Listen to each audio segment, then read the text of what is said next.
Hi நண்பர்களே, welcome back to உங்கள் Vinod channel. இன்னைக்கு என்ன பார்க்க போகிறோம் அப்படின்னா ஈஸ்ரம் கார்டு. ஈஸ்ரம் கார்டா அப்படின்னா என்ன, அது எதுக்கு தேவைப்படும், அதனால் என்ன பெனிஃபிட்ஸ் இருக்கா நமக்கு அப்படின்னா? ஆமாம், கண்டிப்பாக இருக்குது. யாருக்கு அப்படின்னா ஒர்க்கர்ஸ்க்கு, அதாவது வேலை செய்கிறவங்களுக்கு, அதுவும் அன்ஆர்கனைஸ்டு, அதாவது அமைப்பு சாரா தொழிலாளர்களுக்காக நிறைய பெனிஃபிட்ஸ் வந்து இதில் கொடுத்துருக்காங்க. அதெல்லாம் நம்ம எப்படி செக் பண்ணுறது, ஈஸ்ரம்க்கு எப்படி அப்ளை பண்ணுறது, அந்த கார்டை வந்து எப்படி வாங்குறது, அதை வந்து நேராக வாங்கணுமா இல்லை ஆன்லைனில் வந்து அப்ளை பண்ணணுமா அப்படின்ற ஃபுல் டீட்டெயில்ஸ் வந்து நம்ம இந்த வீடியோவில் பார்க்க போகிறோம். நம்ம வீடியோ நீங்கள் ஃபர்ஸ்ட் டைம் பார்க்குறீங்க அப்படின்னா மறக்காமல் சப்ஸ்கிரைப் பண்ணிட்டு பக்கத்துக்கு பெல் பட்டனை கிளிக் பண்ணி வச்சுக்கோங்க. அப்போ அதை நான் போகிற நோட்டிஃபிகேஷனில் காட்டும். வாங்க வீடியோக்குள்ளே போகலாம்.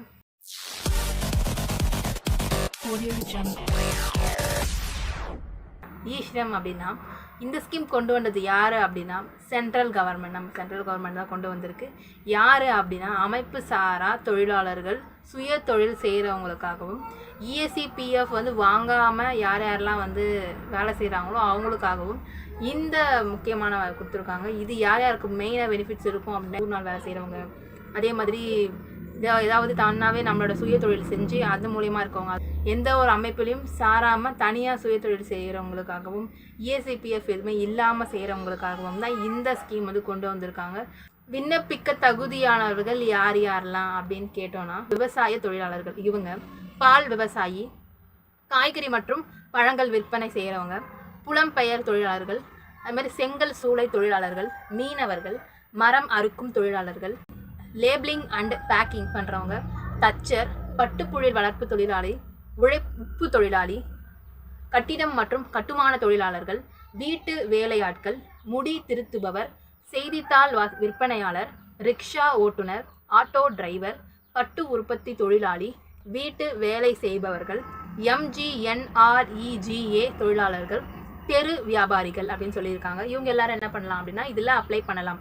இதில் யாராவது உங்கள் குடும்பத்திலையோ இல்லை உங்கள் உறவினர்களையோ இருக்காங்க அப்படின்னா கண்டிப்பாக இதை வந்து ரெஃபர் பண்ணுங்கள். இது வந்து கண்டிப்பாக எல்லாம் வந்து மெயினாக யூஸ்ஃபுல்லாக இருக்கும். விண்ணப்பிக்க என்னென்ன வந்து ஆவணம் தேவை அப்படின்னா வந்து ஆதார் கார்டு லிங்க் பண்ண ஃபோன் நம்பர் வேணும், அதே மாதிரி ஆதார் கார்டு நம்பர் வேணும், வங்கி கணக்கோட விவரங்கள் வேணும், வயது 16லேருந்து 59 வரை இருக்கணும். இது எல்லாமே இருந்தது அப்படின்னா நீங்கள் என்ன பண்ணலாம், அந்த ஈஸ்ரம் கார்டுக்கு அப்ளை பண்ணலாம். ஈஸ்ரம் கார்டை எப்படி அப்ளை பண்ணுறது, அந்த வெப்சைட்கான லிங்க்கை நான் வந்து டிஸ்கிரிப்ஷனில் கொடுக்குறேன், செக் பண்ணி பாருங்கள். அதை கிளிக் பண்ணிங்க அப்படின்னா இந்த மாதிரி ஒரு பேஜ் ஓப்பன் ஆகும். அதில் ஆதார் லிங்க் பண்ண மொபைல் நம்பரை கொடுத்துக்கோங்க. அதே மாதிரி அதோட கேப்சர் தெரியுது பார்த்தீங்களா, அதையும் வந்து என்டர் பண்ணிக்கலாம். அதுக்கப்புறம் என்ன அப்படின்னா நீங்கள் வந்து இபிஎஃப்ஓவில் இஎஸ்ஐயில், அதாவது பிஎஃப் இஎஸ்ஐயில் வந்து மெம்பரா அப்படின்னு கேட்குறாங்க. ரெண்டுத்துக்கும் நீங்கள் வந்து எஸ் கொடுத்தீங்க அப்படின்னா நீங்கள் வந்து எலிஜிபிள் கிடையாது. ரெண்டுத்துக்கும் என்ன பண்ணணும் தான் கொடுக்கணும். ரெண்டுத்துக்கும் நோ அப்படின்னு கொடுத்துட்டு நீங்கள் என்ன பண்ணணும்னா சென்ட் ஓடிபி அப்படின்றத கிளிக் பண்ணிங்க அப்படின்னா இனிமேல் ஒரு ஸ்க்ரீன் ஓப்பன் ஆகும். அதில் ஓடிபி வந்து உங்களுக்கு வந்திருக்கும். எந்த ஆதார் கார்டு லிங்க் பண்ணியிருக்கீங்களோ அந்த நம்பருக்கு ஓடிபி போகும்.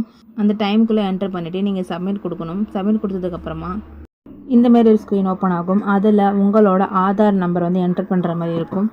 4 டிஜிட் தனித்தனியாக நீங்கள் என்டர் பண்ணிக்கோங்க. அதை என்டர் பண்ணதுக்கு அப்புறமா இங்கே வந்து I agree to the terms and conditions இருக்குது பார்த்தீங்களா, அந்த செக் பாக்ஸையும் நீங்கள் என்ன பண்ணி கிளிக் பண்ணிவிட்டு நீங்கள் பண்ண சப்மிட் கொடுத்தோம் அப்படின்னா வந்து இந்த மாதிரி ஒரு ஸ்க்ரீன் ஓப்பன் ஆகும்.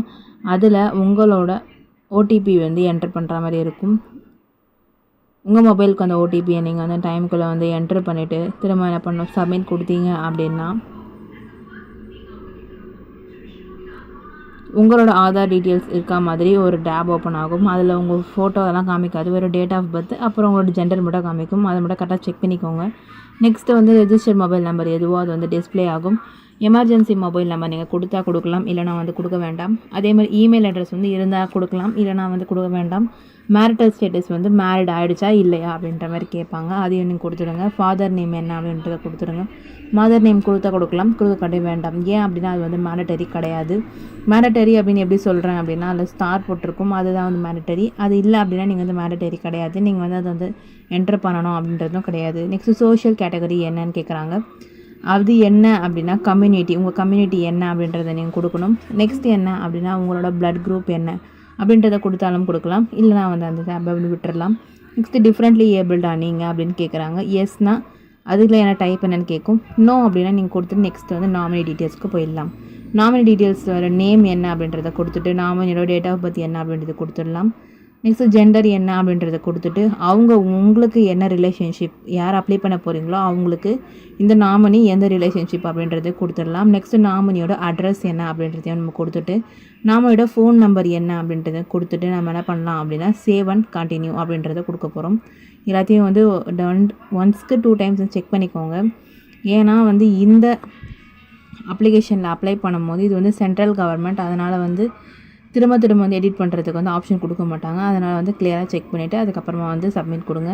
இதுக்கப்புறம் என்ன பண்ண போகிறோன்னா ரெசிடென்ஷியல் டீட்டெயில்ஸ், அதாவது தங்கியிருக்கிற அட்ரஸ் மாதிரி கேட்பாங்க. அதை வந்து நீங்கள் இருக்க ஸ்டேட் என்ன அப்படின்னு கேட்குறாங்க, அதாவது டிஸ்ட்ரிக் என்ன அப்படின்றத கேட்குறாங்க. ஸ்டேட்டோட ஸ்பெசிஃபிக் ஐடி இருந்தால் கொடுக்கலாம், இல்லைனா கொடுக்க வேண்டாம். இப்போ கரண்ட்டாக இருக்கிற அட்ரஸ் என்ன அப்படின்னு கேட்குறாங்க, அர்பனா ரூரலா அப்படின்றத கிளிக் பண்ணிவிட்டு அட்ரஸோட ஃபர்ஸ்ட் செகண்ட், அதாவது நம்பர் ஃபர்ஸ்ட்டு கொடுங்க. நெக்ஸ்ட் வந்து ஸ்ட்ரீட்டு அந்த நகர் அந்த மாதிரி வரும் பார்த்தீங்களா, அதை நீங்கள் கொடுத்துக்கலாம். நெக்ஸ்ட்டு ஸ்டேட் என்ன அப்படின்றத கொடுத்துட்டு டிஸ்ட்ரிக் என்ன அப்படின்றதையும் கொடுத்துடலாம். கொடுத்துட்டு சப் டிஸ்ட்ரிக் அதாவது தாசில் கொடுத்துருங்க. பின்கோடு கொடுத்துட்டு நீங்கள் இப்போ இருக்க கரண்ட் லொக்கேஷனில் எத்தனை வருஷமாக நீங்கள் வந்து அங்கே இருக்கீங்க அப்படின்ற மாதிரி கேட்டிருக்காங்க. அந்த டீட்டெயில்ஸை வந்து நீங்கள் கொடுத்துருங்க. நெக்ஸ்ட்டு பெர்மனண்ட் அட்ரஸ் என்ன, அர்பன்னா ரூரலா, அதே தான் கொடுத்துக்கணும்.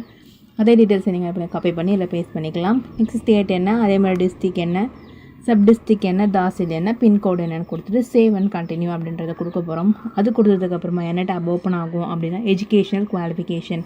நீங்கள் என்ன எஜுகேஷனல் குவாலிஃபிகேஷன் அப்படின்னு கேட்டிருக்காங்க. அதை கிளியராக செக் பண்ணி நீங்கள் வந்து கடைசியாக இப்போ என்ன படிக்கிறீங்க, இப்போ பிஎஸ்சி படிச்சுட்ருக்கீங்கன்னா பிஎஸ்சின்னு கொடுக்கலாம், எம்எஸ்சி படிச்சுட்ருக்கீங்கன்னா எம்எஸ்சின்னு கொடுக்கலாம். இது வந்து கம்ப்ளீட் ஆயிருக்கணும்னு கிடையாது. நீங்கள் என்ன குவாலிஃபிகேஷனோ அது வந்து என்ன வேணால் கொடுத்துக்கலாம். இப்போ நீங்கள் வந்து இல்லிட்ரேட்னாலும் நீங்கள் வந்து படிக்கலை அப்படின்னாலும் அதையும் கொடுத்துடலாம். அதுக்கான டாக்குமெண்ட் இருந்தால் வந்து நீங்கள் அப்லோட் பண்ணுறோம், அப்படி இல்லைனா வந்து தேவை கிடையாது. மந்த்லி இன்கம் என்ன அப்படின்ற மாதிரி கேட்டிருக்காங்க, அதையும் வந்து கரெக்டாக வந்து கொடுத்துருங்க. இன்கம் சர்டிஃபிகேட் வந்து அப்லோட் பண்ணணும் அவசியம் கிடையாது, ஏன்னா வந்து மேண்டடரி கிடையாது. இறுதி கொடுத்துட்டு சேவ் அண்ட் கண்டினியூ கொடுத்தோம் அப்படின்னா நெக்ஸ்ட் டேப் வந்து ஓப்பன் ஆகும்.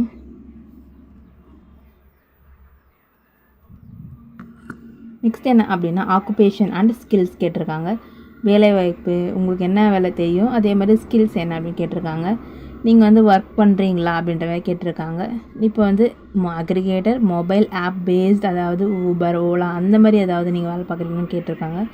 வேலை பார்க்குறீங்கன்னா ஆமான்னு கொடுங்க, இல்லைனா இல்லைன்னு கொடுத்துடலாம். நெக்ஸ்ட்டு ப்ரைமரி ஆக்குபேஷன் என்ன, நீங்கள் வந்து மெயினாக இப்போ என்ன வேலை பார்க்குறீங்க அப்படின்றத கொடுத்துட்டு அதில் எவ்வளோ எக்ஸ்பீரியன்ஸ் நீங்கள் அப்படின்றத கொடுக்கலாம்.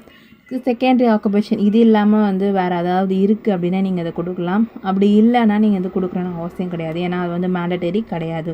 நெக்ஸ்ட் வந்து உங்கள்கிட்ட இருக்க ஸ்கில்ஸ் ஏதாவது வந்து கொடுக்கணும்னு நினச்சிங்கனாலும் நீங்கள் அதை கொடுத்துடலாம். இதை நம்ம கொடுத்துட்டு சேவ் அண்ட் கண்டினியூ கொடுத்தீங்கன்னா உங்களோட ரெஜிஸ்ட்ரேஷன் ஃபார்ம் வந்து வந்துடும்.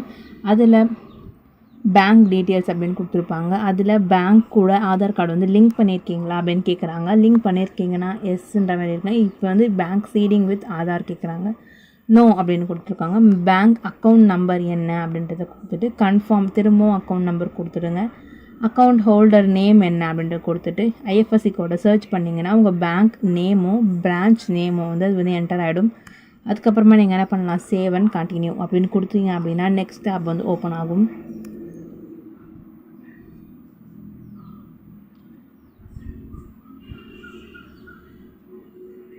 அதில் உங்களோட ப்ரிவ்யூ வந்திருக்குது. அதில் உங்களோட நேம், டேட் ஆஃப் பர்த் என்ன, உங்கள் ஜெண்டர் என்ன, நீங்கள் இது வரைக்கும் அப்ளை பண்ணுறதுக்கு என்ட்ரு பண்ண எல்லா டீட்டெயில்ஸுமே வந்துடும். அதை ஒரு தடவை வந்து ஃபுல்லாக செக் பண்ணிக்கோங்க.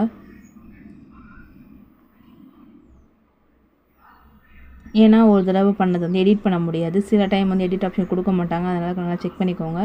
லாஸ்ட்டாக இப்போ என்ன பண்ண போகிறோம் அப்படின்னா லாஸ்ட்டில் அண்டர்டேக்கரில் டிக் கொடுத்துட்டு நீங்கள் வந்து ஜாப் தேடிட்டு இருக்கீங்க இல்லையா அப்படின்னு கேட்டிருக்காங்க. எஸ்ஆர் நோன்னு கொடுத்தீங்க அப்படின்னா சப்மிட் கொடுத்ததுக்கப்புறமா நம்மளுக்கு இந்த கார்டு வந்து டவுன்லோட் ஆகிடும். இந்த கார்டை நீங்கள் என்ன பண்ணிக்கலாம் அப்படின்னா இந்த டவுன்லோட் ஆப்ஷன் அப்படின்னு காமிக்கும். அந்த டவுன்லோட் ஆப்ஷனை நீங்கள் வந்து கிளிக் பண்ணி உங்களோட கார்டை நீங்கள் வந்து சேவ் பண்ணி வச்சுக்கலாம். இப்போ நீங்கள் யோசிப்பீங்க, என்ன நம்ம கார்டு வந்து அப்ளை பண்ணிட்டோம், டவுன்லோட் பண்ணி வச்சுக்கிட்டோம், ஆனால் இது எதுக்கு தேவைப்படும் அப்படின்னா இதில் நிறைய நலத்திட்டங்கள் வந்து கொடுத்துருக்காங்க. அதெல்லாம் வந்து எப்படி அப்ளை பண்ணணும், அதுக்கான என்னென்ன தகுதி என்ன, அதில் என்ன நன்மைகள் நம்மளுக்கு கிடைக்கிது அப்படின்ற கண்டினியூஸாக நம்ம சேனலில் வந்து வீடியோஸ் வந்துகிட்டே இருக்கும்.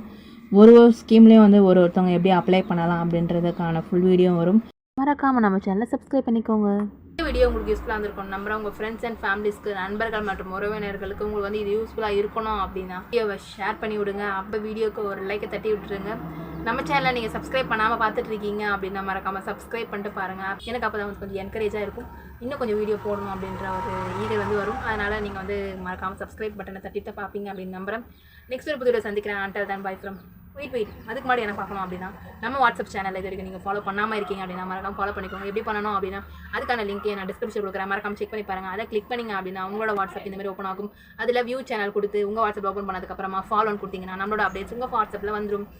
ஓகே, இன்னும் ஒரு வீடியோவில் சந்திக்கிறேன். அன்டில் தென் பை ஃப்ரம் உங்கள் வினோ. டாடா.